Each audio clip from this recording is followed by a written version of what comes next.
పెను ఉత్పాతానికి మరో 2 రోజులైనా శనివారం మెగా సునామీ విరుచుకుపడబోతోందా? జపాన్ ఫిలిప్పీన్స్ మధ్య ప్రాంతాన్ని ముంచెత్తనుందా? జపాన్ బాబా వాంగా పేరుతో ప్రసిద్ధురాలైన రియో తత్సుకి జోసియో నిజమైతే అక్షరాల అదే జరగనుంది. ది ఫ్యూచర్ ఐసా పేరుతో రాసిన పుస్తకంలో ఆమె ఎప్పుడో హెచ్చరించారు. దాంతో శనివారం నిజంగానే సునామీ వస్తుందా అంటూ ప్రపంచవ్యాప్తంగా చాలా మంది ఊపిరి బిగబట్టి మరీ ఎదురుచూస్తున్నారు.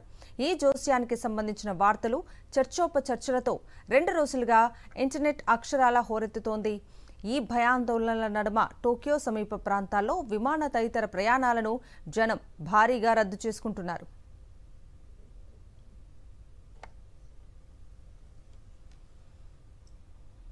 పెను ఉత్పాతానికి మరో 2 రోజులైనా శనివారం మెగా సునామీ విరుచుకుపడబోతోందా? జపాన్ ఫిలిప్పీన్స్ మధ్య ప్రాంతాన్ని ముంచెత్తనుందా? జపాన్ బాబా వాంగా పేరుతో ప్రసిద్ధురాలైన రియో తత్సుకి జోసియో నిజమైతే అక్షరాల అదే జరగనుంది. ది ఫ్యూచర్ ఐసా పేరుతో రాసిన పుస్తకంలో ఆమె ఎప్పుడో హెచ్చరించారు. దాంతో శనివారం నిజంగానే సునామీ వస్తుందా అంటూ ప్రపంచవ్యాప్తంగా చాలా మంది ఊపిరి బిగబట్టి మరీ ఎదురుచూస్తున్నారు. ఈ జోస్యానికి సంబంధించిన వార్తలు చర్చోపచర్చలతో 2 రోజులుగా ఇంటర్నెట్ అక్షరాల హోరెత్తుతోంది.